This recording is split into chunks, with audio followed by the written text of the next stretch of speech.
आज मेरे बेटे की दूसरी शादी थी। उसकी पहली शादी का क्या हुआ मैं उसे भूल जाना चाहती थी, क्योंकि वो बड़ी ही अजीब घटना थी। लेकिन आज उसकी दूसरी शादी थी। मुझे यकीन था वो मेरे बेटे का ख्याल ज़रूर रखेगी। मेरा बेटा बहुत काम कर रहा था और अच्छा और बहुत ही सुंदर था। वो आयशो परिवार का एकमात्र वारिस था। सब उसे बहुत प्यार करते थे, इसीलिए किसी को ये बात अजीब नहीं लग रही थी कि उसकी दूसरी शादी इतनी जल्दी हो रही है। पर मेरा दिल धक धक कर रहा था। रात जैसे जैसे नज़दीक आ रही थी, मेरा दिल भी उतनी ही तेजी से धड़क रहा था और मैं चिंतित हो रही थी। मेरी बेटी को भी इस बात का पता था और वो भी मेरी तरह ही चिंतित थी। वो बोली कि अगर आज भी ऐसा ही हुआ तो फिर क्या होगा। मैंने कहा, अपने मुंह से कुछ अच्छा निकालो, मैं पहले से ही चिंतित हूँ। अब तो सभी मेहमान भी आ गए हैं। पिछली बार हमने हमारे कारण इतने लोगों को आमंत्रित नहीं कर सके थे, लेकिन इस शादी में सभी रिश्तेदार बहुत उत्साह के साथ आए हैं। इसलिए शादी के बारे में ज़्यादा नहीं जानते और ये भी नहीं जानते थे कि ऐसा क्या हुआ कि उन्हें फिर से शादी करनी पड़ी। मेरा बेटा भी खुश था, कोई समस्या नहीं थी, क्योंकि उसकी पत्नी पहले से कई ज़्यादा खूबसूरत थी और उम्र में भी छोटी थी, तो उसे खुश होना ही चाहिए था। सर्दी का मौसम था, ज़्यादातर मेहमान घर में ठहरे हुए थे। समारोह बाहर हो रहा था, नाच गाना चल रहा था, लोग आपस में हंसी मजाक कर रहे थे। मैंने अपनी जेठानी से कहा, दुल्हन दूसरे शहर से आई है, बहुत थक गई होगी, मुझे लगता है उसे दूल्हे के कमरे में नहीं भेजना चाहिए। मेरी जेठानी ने कहा, तुम्हें क्या हो गया है? उनकी अभी अभी शादी हुई है और तुम हो कि उनकी रात को खराब करना चाहती हो। मानती हूँ शादी ब्याह मेरे को थकावट हो जाती है, लेकिन नया खून है, कॉफ़ी शॉपी पिला दो, फ्रेश हो जाएंगे और फिर सुबह रिसेप्शन भी तो है। मैं बोली, बहुत देर तक? बेचारी जेठानी ने कहा, लेकिन आजकल कोई इतना नहीं थकता, लड़कियों को तो अपनी शादी का बहुत शौक होता है, उसे अपने बेटे के कमरे में भेज दो। अब रात के 12 बज गए थे, सुबह उठकर तैयार भी तो होना है। मुझे पता नहीं कि तुम इतना टाइम क्यों लगा रही हो, सभी रस्में हो चुकी हैं, हर कोई नाच गा कर थक गया है, बेचारी दुल्हन भी कमरे में जाना चाहती है। मेरी जेठानी तो वैसे भी बल्कि बाल की खाल निकालने में माहिर थी, सबसे बड़ी थी, इसलिए मशवरा कर लूं, लेकिन उन्होंने मुझे ही अपनी बातें बता दी। फिर उसने खुद ही कहा कि अब दुल्हन कमरे में जाएगी। दुल्हन को कमरे में ले जाया गया, जबकि सब को कमरे से निकाल कर मैं थोड़ी देर डर के दुल्हन के पास ही बैठ गई। मैंने कहा, बेटा तुम अपने परिवार में सबसे बड़ी हो, तुम बहुत ही धैर्यवान लड़की हो, इसलिए मैं तुम्हें पसंद करके आई हूँ। देखो बेटा, अब शादी होती है तो कुछ चीज़ें ऐसी होती हैं जो हमें पसंद नहीं आई, लेकिन मेरी बच्ची तुम थोड़ा सब्र करना। उसने कहा कि मुझे समझ नहीं आ रहा आप क्या कह रही हैं। मैंने कहा कि अगर मेरा बेटा कुछ उल्टी सीधी बात करता है तो उसके बात पर ध्यान मत देना, कमरे की बात कमरे तक ही रखना, सुबह मुझे बता देना, मैं तुम्हारी प्रॉब्लम्स को सुलझाने की कोशिश करूँगी। मेरी बात सुनकर वो थोड़ा घबरा गई कि मैं कैसे विषय पर बात कर रही हूँ। वो थोड़ा घबराई हुई सी बोली। फिर उसने कहा, ठीक है, मैं पूरी कोशिश करूँगी। अब इस घर की इज्जत भी मेरी इज्जत है। मैं दुल्हन का हाथ थपथपा कर बाहर आ गई। सब अपने अपने बिस्तर पर सोने चले गए। घर में बहुत सन्नाटा था, क्योंकि सब बहुत थक चुके थे, इसलिए सब सो चुके थे। रात में वैसे भी शांति होती है, लेकिन मैं सो ना सकी, बहुत डर। आखिर मैं सोने चली गई, लेकिन मेरी आंखों में नींद नहीं आ रही थी और मेरी आंखें बार बार घड़ी की ओर देख रही थी। काश सुबह जल्दी हो जाती तो मेरी सारी चिंताएं खत्म हो जाती। लेकिन जैसे ही रात के 2:30 बजे मैंने कुछ जोरदार चीख सुनी और उसके बाद ही मुझे पता चल गया कि अब क्या होने वाला है। उसके बाद बार बार चीखने की आवाज़ आई। ये कॉलर के चीखने की आवाज़ थी और वो लड़की कौन हो सकती है मैं अच्छी तरह जानती थी। सभी मेहमान भी धीरे धीरे उठने लगे थे। अचानक मेरे बेटे के कमरे का दरवाज़ा खुला और मेरी बहू पागलों की तरह बाहर भाग गई। उसे पता ही नहीं चला कि उसके पास तो दुपट्टा भी नहीं है।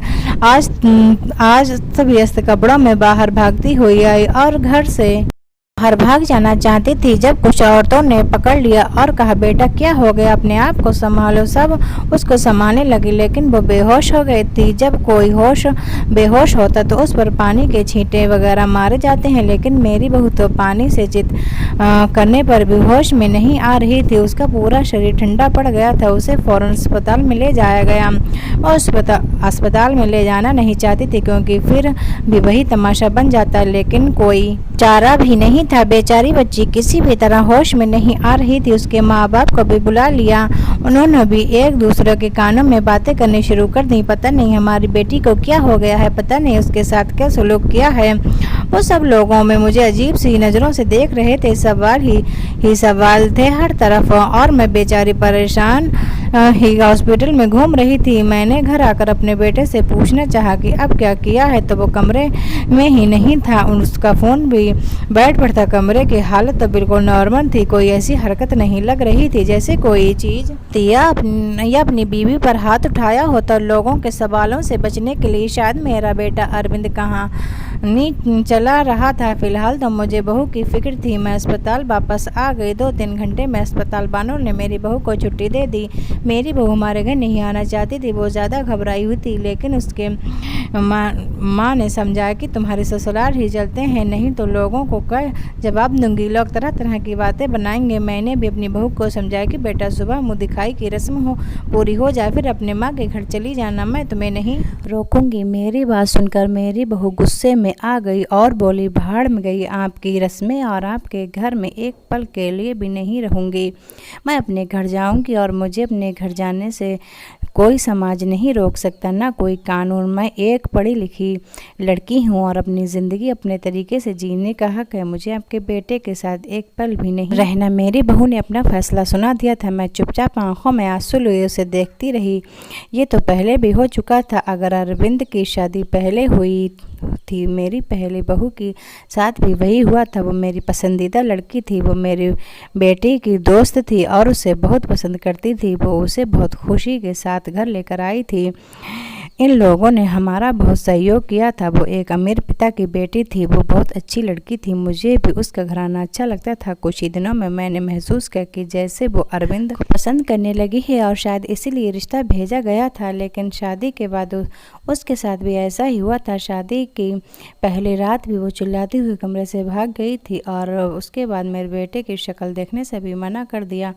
सब ने उसे बहुत समझाया कि बेटा अपनी ज़िंदगी के बारे में कुछ तो सोचो, लेकिन उसने कहा कि मेरी ज़िंदगी तो बर्बाद हो गई है। और अब इस लड़के को भी समझाया जा रहा था, लेकिन वो भी कह रही थी कि मैंने नहीं रहना, मैं तो नहीं रहूँगी आपके बेटे के साथ। मेरा बेटा भी कोई जवाब नहीं दे रहा था, पता नहीं कहाँ चला गया था। लड़की के माँ बाप बार बार कह रहे थे कि उस व्यक्ति को बुला, हमें उसे पूछें कि उसने हमारी बेटी के साथ क्या क्या है।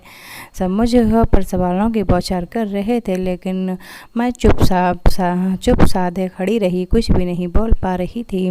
सब थक कर खामोश हो गए। लड़की के माँ बाप भी अरविंद को बुरा भला और धमका कर चले गए। वो अपनी बेटी को भी साथ ले गए। अच्छा खासा तमाशा हो गया। लड़की के माँ बाप ने हमारी बेइज्जती करने में कोई नहीं छोड़ी थी, लेकिन अरविंद अपने मुंह से एक शब्द नहीं बोल रहा था। अरविंद के पिता तो पहले इस दुनिया से जा चुके थे। सारी बेइज्जती मुझे अकेले ही सहनी पड़ी। घर में जमा लोगों ने भी हमें अच्छी खासी बातें सुना डाली। लड़की की माँ तो काबू में नहीं आ रही थी। वो बहुत अच्छी तरह कर मुझे बुरा भला कह रही थी, लेकिन उसमें उसे बेचारी की क्या गलती थी। अगर उसकी बेटी की ज़िंदगी तबाह हो गई थी। आज खुद को बहुत अकेला महसूस कर रही थी। मैं अरविंद के पिता के होते हुए इतनी जल्दी हिम्मत ना हारती। लोगों के तानों को मैं अकेले ही सुनती रही। अरविंद बड़ा था। अरविंद से छोटी मेरी एक बेटी थी जो कॉलेज में पढ़ती थी। सब लोग आपस में कानाफूसी कर रहे थे। अरविंद को लेकर तरह तरह की कहानियां बनाई जा रही थीं। कोई कह रहा था पता नहीं शायद अरविंद पागल है, तो कोई कह रहा था अरविंद दिमागी मरीज है, तो कोई कह रहा था पता नहीं उसमें नई दुल्हन के साथ ऐसा क्या किया कि वो इतना ज़्यादा डर गई। जितने मुँह उतनी बातें थीं, लेकिन मेरे पास इन सब का कोई जवाब नहीं था। सब लोगों को अलग अलग वजह बताना वो खुद ही कहानी बना लेते हैं और ख़ुद की बनाई हुई उल्टी सीधी कहानी सच से ज़्यादा ख़तरनाक होती है। लेकिन समस्या तो ये थी कि सच मुझे भी नहीं पता था कि ऐसा क्या था कि सुहागरात को ही मेरी बहुएं मेरे बेटे के कमरे से चीखती हुई भागती थीं। वो लड़की ने भी मुझे नहीं बताया। मैंने खुद ही अपनी सोचा हो सकता है कि उसने अपनी माँ को कुछ बताया हो। सच जानने के लिए मैंने उसके घर फ़ोन किया। भले ही वो हमसे रिश्ता कर गए थे, लेकिन इंसानियत के नाते ही मैंने उसका हालचाल लेने के लिए फ़ोन किया। फ़ोन लड़की ने उठाया। मैंने पूछा, अब कैसी तबीयत है आपकी बेटी की? मेरी आवाज़ सुनते ही भड़क गई और बोली, मेरी बेटी अब तक ठीक नहीं हुई। ख़बरदार, जो आगे से आपने फ़ोन किया। ये सब सुनकर मैं बहुत ज़्यादा परेशान हो गई। मेरी पहली बहू के साथ भी ऐसा ही हुआ था। मेरी बेटी ने बताया था कि वो कम से कम 6-7 महीने बीमार रही। आखिर क्या प्रॉब्लम थी मेरे बेटे को? मुझे कुछ समझ नहीं आ रहा था। क्या कमी थी कि उसमें पत्नियां डर कर भाग जाती थीं? अरविंद बहुत सीधा बच्चा था, बचपन से ही कम बोलने वाला था, लेकिन उसके अंदर कोई ऐसी हरकत नहीं थी जो अब नॉर्मल होती। अरविंद मेरी पहले संतान थी। हमने उसे बहुत ही लाड़ प्यार से पाला था, लेकिन हमारा इतना लाड़ प्यार देने से भी वो बिगड़ा नहीं था और उसे अपनी सुंदरता पर घमंड जरूर था। वो कहता, मेरी खूबसूरती और इतमाज़ने के आगे सब पानी भरते हैं। उसको पहने ओढ़ने का, पढ़ने लिखने का बहुत शौक था। अच्छे ब्रांडेड चीज़ पहनना। पढ़ाई में भी अच्छा था। नौकरी भी टाइम से कर ली थी। अपनी बहन के लिए भी एक जिम्मेदार भाई था। अपनी बहन श्रुति को कॉलेज लेकर जाता और वापस लेकर घर के खर्च के लिए भी पैसे देता था। कभी मुझे ऊंची आवाज़ में बात नहीं करता। उसके दोस्त भी कोई ऐसे नहीं थे जो मैं कहती कि गलत संगत में पड़ गया हो। कोई नशा वगैरह भी नहीं करता था। बस उसके कुछ गिने चुने ही दोस्त थे। वो सबसे अच्छा दोस्त था। वो बाहर विदेश में रहता था। कभी कभी फ़ोन पर उससे बात भी होती थी। मुझे भी अपने दोस्त से बात करवाता था। कभी कभी मुझे कहता, मम्मी बहुत ही अच्छा लड़का है। कल मिलकर सब नॉर्मल ही था, लेकिन अब जो 2 बार हुआ वो बिल्कुल नॉर्मल नहीं था। पता नहीं मेरे बेटे में क्या कमी थी। ऐसा क्या करता था अपनी पत्नियों के साथ कि वो भाग जाती। 3 दिन धीरे धीरे आगे सरकते गए। अरविंद थोड़ा नॉर्मल हो चुका था। अब घर में थोड़ी बहुत बात भी करने लगा था। इस बार मैंने सोचा कि अरविंद की तीसरी शादी कराऊं और ऐसी लड़की से कराऊं जो मुझे बताए कि आखिर सुहागरात के कमरे में अरविंद ऐसा क्या करता है कि दुल्हन भाग जाती है। अरविंद की दोनों पत्नियों से तलाक हो चुकी थी। मैं ये भी चाहती थी कि वो बहू मेरे घर में ही रहे, यहाँ से भाग कर ना जाए। मैं किसी की ज़िंदगी बर्बाद करना नहीं चाहती थी, क्योंकि मैं भी एक बेटी की माँ थी और मैं ये अच्छी तरह जानती थी कि तलाक का ठप्पा एक लड़की के लिए कितनी बड़ी बदनामी होता है। मैं बहुत सोच विचार के बाद इस नतीजे पर पहुंची कि अरविंद की शादी एक शादीशुदा से करवाऊंगी जिससे पहले से शादी हो चुकी हो और वो तलाकशुदा हो या फिर विधवा हो। और जल्द ही मुझे ऐसी लड़की मिल भी गई। लड़की को भी शादी की जल्दी थी, इसलिए उसने भी ज़्यादा छान भी नहीं की। लड़की कम उम्र थी, लेकिन बहुत ज़्यादा सुंदर नहीं थी। बस वो ठीक ठाक थी, पतली दुबली और सामान्य से नाक नक्शे की लड़की थी। मैंने लड़की के घर वालों को बताया कि मेरे बेटे की एक शादी हो चुकी है और मेरी बेटी की पत्नी कुछ ही समय के लिए रही, फिर वो छोड़कर चली गई थी। थोड़ा बहुत झूठ बोलना पड़ा, क्योंकि सच बताने की स्थिति में मैं बिल्कुल नहीं थी। लड़की वाले शादी के लिए राजी हो गए थे। मैंने अरविंद को लड़की की फ़ोटो दिखाई तो उसने शादी से साफ इनकार कर दिया। बोला, मुझे नहीं करनी। इतनी आम से शकल सूरत की लड़की से मुझे उससे शादी बिल्कुल नहीं करनी। अरविंद की बात सुनकर मैंने उसे डांटते हुए कहा, चुप हो जा।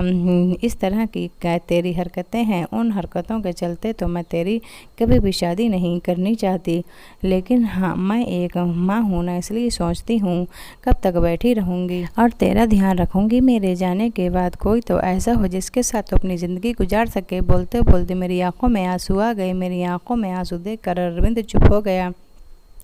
शादी के लिए रजामंदी दे दी और उठकर कमरे में चला गया। कहीं न कहीं अरविंद के दिल में चोर ज़रूर था जो मुझसे नज़रें चुरा रहा था, लेकिन इस बार मैंने भी तय कर लिया था कि मैं सच जानकर रहूँगी। मैंने पहले ही सोच लिया था कि इस बार लड़की को मैं अपने भरोसे पर ले लूँगी, लेकिन उसे ये नहीं बताऊँगी कि पहले उसकी पत्नियाँ डर कर भाग गई थी। उसे प्यार से समझा दूँगी, उसे भरोसा दिलाऊँगी कि अगर ऐसी वैसी कुछ बात है तो मुझे बताए, मैं उसकी समस्या का समाधान करूँगी। पर इस बार शादी का प्लान बहुत ही सादगी से करने का था और फिर मैंने बहुत ही सादगी से अरविंद की शादी कर दी।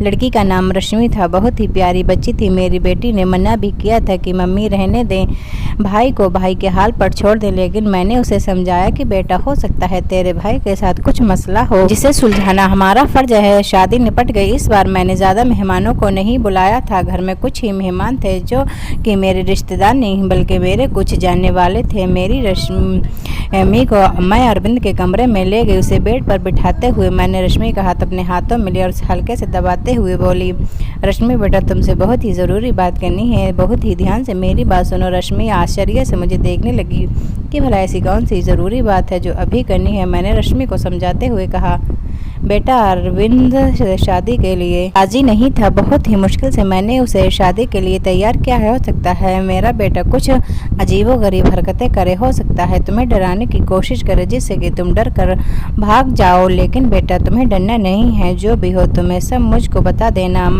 बस मैं तुम्हें उसके डराने धमकाने में या उसकी वजह में आने की ज़रूरत नहीं है। रश्मि ने मेरी बात को सुनकर सिर्फ हाँ में सर हिला दिया। मैं थोड़ी संतुष्ट हुई और रश्मि को आराम करने का बोलकर बाहर गई। मैं अपने कमरे में नहीं गई, बाहर मैं सोफे पर ही लेट गई। श्रुति को मैंने उसके कमरे में भेज दिया कि तुम जाके सो जाओ, रात बहुत हो चुकी है। श्रुति कमरे में जा चुकी थी, लेकिन जाते जाते उसने कहा था कि मम्मी जी आप जो कर रही हैं गलत कर रही हैं। आप भी हर समस्या का हल सिर्फ शादी ही समझती हैं।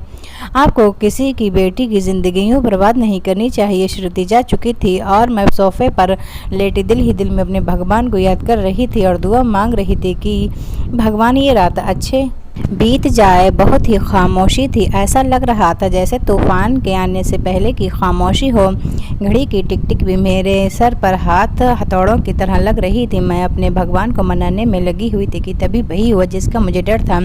रश्मि चिल्लाते हुए बाहर आई और पागलों की तरह घर से बाहर भाग जाना चाहती थी। जैसे तैसे करके उसे बाहर गेट के अंदर पर रोक लिया। मैंने उसे जैसे तैसे समझा कर थोड़ा शांत किया। वो कुछ बोलने की स्थिति में नहीं थी, बस थोड़ा शांत हुई तो बदहवासी आपको अपने बेटे की पहले मेडिकल जांच करनी चाहिए। अगर आप ऐसा कर लेती तो आपको और मुझे ये दिन देखना नहीं पड़ता। रश्मि तो बहुत ही समझदार थी, उसके पास तो कोई दूसरा ऑप्शन भी नहीं था। वो तो हर हाल में शादी को निभाना सोचती, लेकिन रश्मि में इस रिश्तों को नहीं निभाया और वो अरविंद को छोड़कर चली गई। दूसरे दिन रश्मि के घर से फ़ोन आया कि अपने बेटे से कहकर हमारी बेटी को तलाक दिलवा दो, नहीं तो हम ये काम अदालत से भी करवा सकते हैं। मैं हालात में फ़ोन पकड़े वहीं बैठ गई। यानी अब अरविंद को कोई मजबूरी में ही अपने लिए तैयार नहीं था।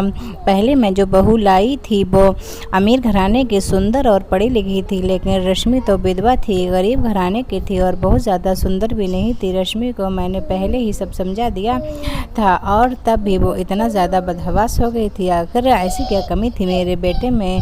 हम जो जेवरात दुल्हन को देते थे, दुल्हन के घर वाले दूसरे ही दिन वापस देते थे। मैं तो दहेज भी नहीं लेती थी। फिर आखिर ऐसा क्या था कि जो खूबसूरत पढ़े लिखे और अमीर लड़के को छोड़कर भी लड़कियां भाग जाती थीं। मेरा दिमाग सोच सोच कर फटा जा रहा था। कैसे पता लगाऊं कि आखिर क्या बात है। अरविंद भी अपने मुंह से कुछ कहने को तैयार नहीं था। जब भी इस बारे में बात करने की कोशिश करती वो बाहर चला जाता, मुझे बात करने का मौका ही नहीं देता। लेकिन मैं हर वक्त तो अरविंद पर नज़र रखने लगी थी, उसकी हर एक हरकत पर ध्यान देती। शायद कुछ तो ऐसा सबूत मिले जिससे मैं सुराग लगा सकूं, सच जान सकूं आखिर सच्चाई क्या है। लेकिन उसके हाव भाव से कभी ऐसा लगा ही नहीं कि उसमें कुछ अब नॉर्मल भी है। एकदम नॉर्मल लड़कों की तरह था जैसे और लड़के होते हैं, एकदम नॉर्मल लड़कों की तरह था जैसे और लड़के होते हैं। मुझे कोई भी रास्ता दिखाई नहीं दे रहा था। एक दिन आकर मैंने अरविंद के दोस्त को फ़ोन लगाया। इस विदेश में रहने वाले दोस्त को मैंने पूछा, नितिन तुम्हारे बिना एक इकलौते दोस्त हो जिससे अरविंद अपने दिल की सारी बातें करता है, मुझे अरविंद के बारे में सब कुछ बताओ। उसने अपने जीवन में के बारे में तुम्हें कुछ न कुछ बताया होगा। लेकिन ये सुनकर तो मैं हैरान हो गई कि उसने अपने दोस्त को अपने बारे में कुछ भी नहीं बताया। और बस यही बात मुझे बहुत अजीब लगी कि उसने अपने दोस्त को ये भी नहीं बताया कि उसकी 3 शादियां हो चुकी हैं और तीनों पत्नियां छोड़कर भाग गई हैं। लेकिन उसने ये बात अपने दोस्त को नहीं बताई जो कि उसका सबसे अच्छा दोस्त था। ये मुझे काफ़ी अजीब रही थी, लेकिन शायद उसने नहीं बताया होगा क्योंकि वो शर्मिंदा नहीं होना चाहता होगा। शादी की रात ही पत्नी का भाग जाना भी 3 पत्नियों का धीरे धीरे 6 महीने और गुजर गए। घर में सब नॉर्मल चल रहा था, लेकिन अरविंद को लेकर मैं बहुत ज़्यादा परेशान थी। ऐसा क्या था जो दुल्हन शादी की रात को ही भाग जाती थी? मैंने फिर से अरविंद की शादी के लिए सोचा और इस बार मैंने ठान लिया कि सच्चाई जानकर ही रहूंगी। इस बार मैंने लड़के को सब कुछ बता दिया, कुछ भी नहीं छुपाया। और लड़की भी किसी ये लोग बहुत ही गरीब थे और उसके घर में उसके 2 छोटे भाई थे। मैंने कहा तुम्हारे भाइयों की पढ़ाई की जिम्मेदारी मेरे ऊपर है और शादी में भी आप लोगों को कुछ भी खर्च नहीं करना पड़ेगा। लड़की को तो मैंने राज़ी कर लिया था, लड़के के माँ बाप भी राज़ी हो गए, लेकिन मैंने ये बात लड़की के माता पिता को नहीं बताई और बस लड़की को बता दी। लड़की थोड़ी घबराई हुई थी क्योंकि मैंने शादी से पहले ही सारी बात लड़की को समझा दी थी। पहले तो वो बहुत ज़्यादा डर गई, फिर खुद को संभालते हुए बोली कि कुछ भी हो मैं इस शादी के लिए तैयार हूँ। अगर थोड़ा से त्याग से मेरे भाइयों की ज़िंदगी संवरती है तो उसमें बुराई क्या है? जो कुछ भी होगा उसे सहन करूँगी और वैसे भी सारे समझौते औरतों को ही करने पड़ते हैं। लड़की जिसका नाम सुमन था भले ही गरीब घर की थी, लेकिन बहुत ही संस्कारी और समझदार लगी। मुझे दिल ही दिल में खुशी हुई कि अगर सुमन मेरी बहू बनी और मेरे घर में टिकी रहती है तो ये मेरे लिए बहुत सौभाग्य की बात होगी। संस्कारी होने के साथ साथ सुमन बहुत ही खूबसूरत भी थी। इस बार शादी मंदिर में हुई, सब ठीक ठाक था और हैरानी की बात तो ये थी कि रात भी गुजर चुकी थी और सुबह हो चुकी थी। सुबह होते ही मैंने कमरे का दरवाज़ा खटखटाया, लेकिन किसी ने दरवाज़ा नहीं खोला। मैं बहुत परेशान थी, कोई दरवाज़ा नहीं खोल रहा था। थोड़ी डर के बाद कमरे में दूसरी चाबी लेकर आई और मैंने खुद ही दरवाज़ा खोला। कमरे के अंदर का दृश्य देखकर मेरी चीख निकल गई क्योंकि मेरी बहू बेहोश पड़ी थी। अरविंद कहीं नजर नहीं आ रहा था, शायद बाथरूम में था। मैंने जल्दी से डॉक्टर को बुलाया। डॉक्टर ने कहा कि वो सिर्फ डर की वजह से बेहोश हुई है, उसके शरीर पर किसी भी तरह के चोट के निशान नहीं है। अरविंद के चेहरे से भी चिंता झलक रही थी, ऐसा लगता था कि जैसे वो भी परेशान है। इन सब हालातों से अच्छे से चेकअप करने के बाद कुछ और दवाइयां देकर डॉक्टर साहब चले गए। डॉक्टर ने कहा कि सुमन को जल्द ही होश आ जाएगा। अरविंद भी तैयार होकर अपने ऑफिस के लिए निकल गया। पास ही बैठी रही। थोड़ी देर में सुमन ने आंखें खोल दी। होश में आते ही वो बार की तरफ भागी, ये कहते हुए कि मुझे यहाँ नहीं रहना, मुझे अपने घर जाना है, अपने मम्मी पापा के पास। मैंने सुमन का हाथ पकड़ लिया। सुमन, मैं तो ऐसा नहीं कर सकती, मैंने तो तुम्हें सारी सच्चाई बता देती, लेकिन तुम मान भी गई थी, फिर तुम वैसा क्यों कर रही हो? लेकिन सुमन मेरी कुछ भी सुनने को तैयार नहीं थी। रोती हुई बोली, आंटी जी मुझे माफ़ कर दो, मैं मजबूर हूँ, मैं यहाँ नहीं रह सकती। मैं अपनी मम्मी पापा को कुछ नहीं बताऊँगी, मैं सब हैंडल कर लूँगी, बस आप मुझे इस घर में रहने को ना कहें। लेकिन सुमन मुझे बताओ तो सही, आखिर ऐसा क्या हुआ है? मैं सच जानना चाहती हूँ। सुमन, तुमने मुझसे वादा किया था कि तुम अरविंद की सच्चाई मुझे ज़रूर बताओगी। आंटी, अरविंद के बारे में कुछ नहीं बता सकते। अगर मैंने अरविंद के बारे में कुछ बोला तो मुझे जान से मार देगा। मुझे अपनी जान की परवाह नहीं है, लेकिन अरविंद मेरे भाइयों को भी नहीं छोड़ेगा। प्लीज़ मुझे जाने दे। उसकी आंखों में ऐसे भाव देख के मैं उसे रोक ना सकी। सुमन चली गई थी। मैं इंतज़ार कर रही थी कि अब कुछ ही देर में सुमन के माँ बाप का फ़ोन आने वाला है, लेकिन ऐसा कुछ भी नहीं हुआ। शायद सुमन ने अपने माँ बाप को कुछ भी नहीं बताया। अरविंद की तीनों पत्नियों ने तो दूसरे ही दिन तलाक की मांग की थी, लेकिन सुमन ने ऐसा कुछ भी नहीं किया। इसका मतलब था सुमन अभी भी मेरे बेटे की पत्नी थी। मैंने सोचा कि मैं अरविंद का चेकअप कराकर ही रहूँगी। अपने आवाज़ में अरविंद तो ऐसा कभी नहीं करने देता। एक दिन मैंने अरविंद के खाने में नींद की दवाई मिला दी। अरविंद के गहरी नींद में जाते ही मैंने डॉक्टर को फ़ोन किया। डॉक्टर ने अरविंद के कुछ सैंपल लिए और ये बोल कर कि जैसे ही रिपोर्ट आई मैं आपको बताता हूँ। डॉक्टर चला गया और फिर मैं बेफिक्र से अरविंद की रिपोर्ट का इंतजार करने लगी। अगले दिन डॉक्टर का फ़ोन आया और उसने कहा कि अरविंद एक नॉर्मल है, उसकी सारी रिपोर्ट नॉर्मल आई है। सुनकर तो मेरी आश्चर्य की कोई सीमा ही नहीं थी। अगर अरविंद नॉर्मल है तो शादी की पहली रात में उसकी पत्नियां क्यों भाग जाती हैं? सोच सोच कर मेरा दिमाग फटने लगा। कुछ सोच कर मैं सुमन के पास गई। सुमन के माता पिता ने मेरी बहुत इज्जत की। शायद उन्हें सच्चाई का पता नहीं था। उन्हें लगता था कि मैं उनकी बेटी को घर ले जाने के लिए आई। मुझे देखते ही सहम गई और हम लोगों के साथ ज़्यादा देर नहीं बैठी और अंदर कमरे में चली गई। मैं भी सुमन के पीछे पीछे उसके कमरे में गई। मुझे देखते ही सुमन बोली, आंटी जी मैंने आपको पहले ही कहा था कि मैं आपके घर नहीं रह सकते, फिर आप मुझे लेने क्यों आई हैं? मैंने सुमन को बहुत ही प्यार से अपने पास बैठाया और उसके सामने हाथ जोड़ते हुए बोली, सुमन मेरी उम्मीद की आखिरी किरण तुम ही हो, तुम ही मुझे सब बता सकती हो। आखिर मेरे बेटे में क्या कमी है? एक मजबूर माँ तुमसे हाथ जोड़कर विनती करती है, प्लीज़ मना मत करना। मेरी आंखों में आंसू और मेरे जुड़े हाथ देखकर सुमन ने मेरे दोनों हाथों को थाम लिया और बोली, आंटी जी मैं मजबूर हूँ, प्लीज़ आप मेरे सामने हाथ मत जोड़ें। जब सुमन किसी तरह सच्चाई बताने के लिए राजी नहीं हुई तो मैंने सुमन को कहा, ठीक है तुम अपने मुंह से कुछ मत बताओ, मैं खुद अपनी आंखों से देख लूँगी, लेकिन तुम मेरी मदद कर सकती हो ना? तुम आज रात के लिए मेरे बेटे के कमरे में फिर से रुक जाओ, मैं सारी सच्चाई अपनी आंखों से देख लूँगी। पहले तो सुमन डरती रही, लेकिन मेरे बहुत समझाने पर मैं उसके साथ रहूँगी, तुम्हें कुछ नहीं होगा। वो मान गई और मैं सुमन को अपने घर ले आई। सुमन के माता पिता ने बहुत ही खुशी से अपनी बेटी को विदा किया था। एक बार फिर से सुमन को दुल्हन बनाकर मैंने अरविंद के कमरे में बिठा दिया। अरविंद को पहले ही फ़ोन कर दिया था कि सुमन घर आ गई, तुम भी ऑफिस से जल्दी आ जाना, आज मैं घर पर नहीं मिलूंगी, तुम्हारी मौसी की तबीयत खराब है, वहाँ जा रही हूँ और रात भर वहीं रहूँगी। मेरी बात सुनकर अरविंद ने सिर्फ हूँ में जवाब दिया था और फ़ोन कट गया। मैं अरविंद के कमरे में ही चुप कर बैठ गई। आज सब कुछ मैं अपनी आंखों से देख लेना चाहती थी। कुछ ही देर में दरवाज़ा खुला और अंदर कमरे में अरविंद दाखिल हुआ। उसने एक नज़र सजी सवरी बैठी सुमन पर डाली थी, बिना कुछ कहे वॉशरूम में घुस गया कि जैसे अभी उठकर भाग जाएगी। मैं भी सांस रोक के आने वाली सिचुएशन के लिए खुद को तैयार कर रही थी कि अचानक वॉशरूम में किसी औरत के चीखने की आवाज़ आने लगी। सुमन बेड से नीचे उतरकर खड़ी हो गई और डर से वो थर थर काँप रही थी। मैं हक्का बक्का से खड़ी थी। अंदर तो अरविंद गया था, फिर ये औरत की आवाज़ क्यों थी? तभी अरविंद बाहर निकला और अरविंद को देखते ही मैं बेहोश होते होते बची।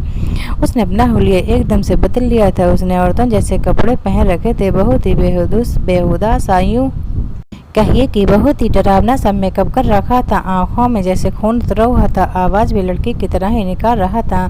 तुमसे मना किया था मेरी ज़िंदगी में दोबारा मत आना, तुमने मेरी बात नहीं मानी, अब तुम अपनी मौत की खुद जिम्मेदार हो। बहुत ही भयानक हंसी हंसता हुआ अरविंद सुमन की तरफ बड़ा। सुमन चीख मारती हुई मैं आ गई थी। मैं भी बाहर आ गई और अरविंद को रोकने की कोशिश कर रही थी। अरविंद क्या हो गया है तुम्हें? तुम होश में तो हो? अरविंद ने मुझे जोर से धक्का दिया था। कौन अरविंद? पिरबनल नाम है मेरा मौका देखकर सुमन कमरे में भाग गई। इससे पहले फिर अरविंद फिर से मेरे पास आता, मैं भी कमरे से बाहर निकली और कमरे के बाहर बैठ कर अरविंद की भयानक हंसी मुझे बाहर तक सुनाई दे रही थी। मैं डरी सहमी सुमन को अपने सीने से लगाए रखी थी। हालांकि मैं खुद भी बहुत ज़्यादा सख्ते में थी और डरी हुई थी। आंटी जी मुझे नहीं लगता अरविंद मुझे जिंदा नहीं छोड़ेगा, उसने मुझे कहा था मैंने किसी को कुछ बताया तो वो मुझे मार डालेगा, साथ में मेरे भाइयों को भी। मुझे और मेरे भाइयों को बचा लो आंटी जी, कुछ नहीं होगा। सुमन शांत हो जाओ, मैं सब कुछ संभाल लूँगी। मेरा दिमाग थोड़ा थोड़ा काम करना शुरू किया तो सबसे पहले ख्याल मेरे दिल में यही आया कि शायद अरविंद पर किसी भूत का साया है। सुमन को मैंने उस अपने रूम में ही सुला दिया। सुबह उठते ही सबसे पहले मैंने अपने फैमिली डॉक्टर को फ़ोन किया। 8 बजे डॉक्टर हमारे घर पर थे। मैंने उन्हें सारे हालात से आगाह कराया। साथ ही मैंने डॉक्टर को यह भी कहा कि मुझे लगता है अरविंद पार्क पर किसी भूत का साया है। मेरी बात सुनकर डॉक्टर ने कहा, मुझे नहीं लगता ये किसी भूत का साया है, मुझे तो अरविंद एक दिमागी मरीज लगता है, उस पर पागलपन के दौड़े पड़ते हैं। मेरी मानी किसी मूवी किसी कहानी में डूब जाते हैं और इसके कैरेक्टर में खुद को उतार लेते हैं। लेकिन आप टेंशन न लें, इसका इलाज है अपनों के प्यार से और कुछ दवाइयों के ज़रिए ठीक हो जाता है। थोड़ा टाइम लगता है बट मेरी मानिए बिल्कुल पूरी तरह से ठीक हो जाता है। नई दुल्हन को देखकर अरविंद पर पागलपन के दौड़े पड़ते हैं और ये डर अरविंद को क्यों पड़ने लगता है, इसका सुराग उसके कमरे में ही मिलेगा। एक बार सुराग हाथ लग जाएगा तो इसका इलाज हम अच्छे से कर सकेंगे। डॉक्टर मुझे तसल्ली देकर चले गए। सुमन जा चुकी थी, रात में थोड़ा डर गई थी। मैंने उसे नाश्ता कराया। नाश्ता करते हुए सुमन बोली, मुझे लगता है मुझे अपने घर चले जाना चाहिए। सुमन के सर प्यार से हाँ तो फिर मैं बोली, सुमन बेटा सबसे पहले तो मुझे आंटी कहना बंद करो, तो मुझे मम्मी कहो, और दूसरी बात अब यही तुम्हारा घर है। इतना सब कुछ अपनी आंखों से देखने के बाद भी आप ये कैसे कह सकती हैं? सुमन ने हैरानी से पूछा। मैंने सुमन से कहा, अभी मेरी बात डॉक्टर से हुई है, अरविंद बिल्कुल ठीक हो जाएगा, बस थोड़े से प्यार और थोड़ी सी देखभाल की ज़रूरत है। जो हम दोनों मिलकर उसे देंगे। फिर यकीन करो अरविंद बहुत ही अच्छा लड़का है, मैंने बहुत ही प्यार से रखेगा। मैंने बहुत देर तक समझाने पर और अपने माँ बाप के हालात को देखते हुए सुमन राजी हो गई थी। मैंने बहुत ही प्यार से सुमन से कहा, सुमन बेटा अब तो एक बार मुझे मम्मी जी कहा। और सुमन ने मुस्कुराते हुए मम्मी जी कहा था, जिसे सुनकर मेरे दिल में ठंडक उतर गई। मुझे उम्मीद थी, किरण नजर आई थी कि मेरा बेटा ठीक हो जाएगा, उसका घर भी बस जाएगा। मैंने एकदम नॉर्मल सी बात की थी, ले बोली पता नहीं बेटा कैसे बंद होगा, चलो तुम नाश्ता कर लो। मैंने उसे कुछ भी नहीं किया। अरविंद ने नाश्ता किया और ऑफिस के लिए निकल गया। अरविंद के ऑफिस निकलते ही सबसे पहले मेहरविन के कमरे में गई और तलाशी ली। मुझे ज़्यादा मेहनत नहीं करनी पड़ी, सामने ही बेड पर मुझे कुछ किताबें की। सुमन मेरे पास आ चुकी थी। सारी किताबों में से सब किताबें एक ही उपन्यास था, जिसमें कोई परिमला नाम की लड़की थी। शादी की रात उसके पति ने उसे धक्के देकर बाहर निकाल दिया था और अगले ही दिन दूसरी दुल्हन ले आया था। परिमला धीरे धीरे दिमागी मरीज बन गई थी। दुल्हन को देखते ही उससे डर लगने लगता था। अब तो किसी शादी में दुल्हन को देखते ही उसे करने की भी शक्ति थी। परिमला के ससुराल वालों ने पागल घोषित कर दिया था और उसे उसकी मां के घर भेज दिया था। दुल्हन को देखकर परिमला का पागलपन कम नहीं हुआ था और परिमला के कैरेक्टर में ही अरविंद ने खुद को उतार लिया था। मैंने डॉक्टर को फ़ोन करके सारी बातें बताई। डॉक्टर ने कहा कि आप बोल लोग बिल्कुल न घबराएं, मैं कुछ दवाइयाँ दूंगा और जो उपन्यास अरविंद पढ़ता है वो सारी किताबें आप रूम से बाहर निकाल दें।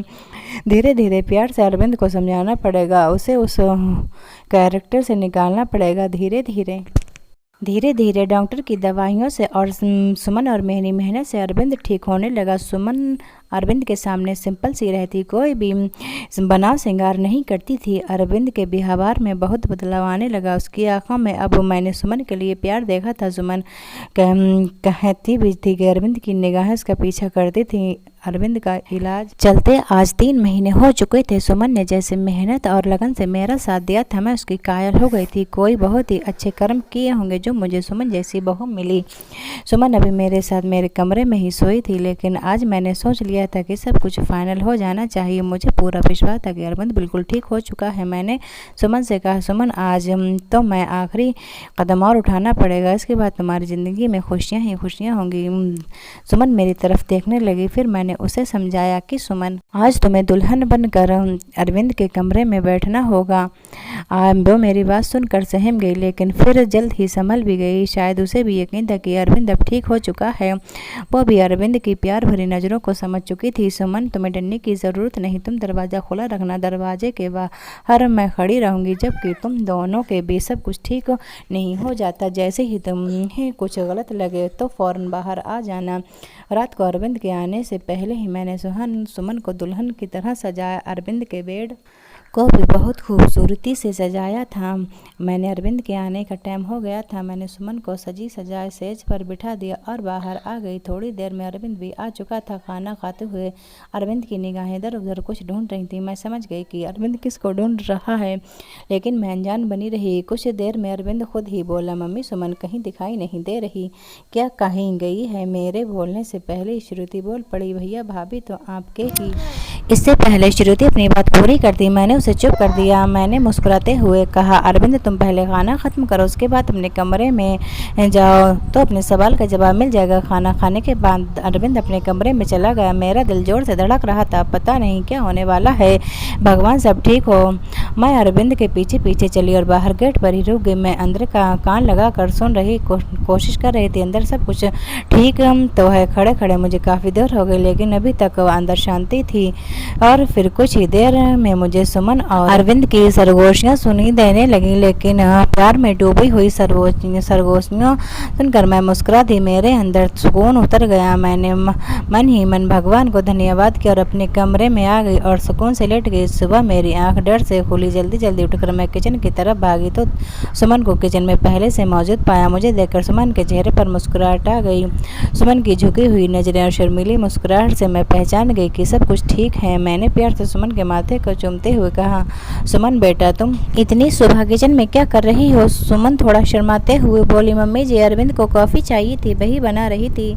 सुमन को कॉफ़ी बनाना छोड़कर मैं बाहर हाल में आ गई और सोफे पर बैठकर अपनी आंखें बंद कर ली। आज मेरे अरविंद के और सुमन के जीवन में खुशियाँ ही खुशियाँ थीं।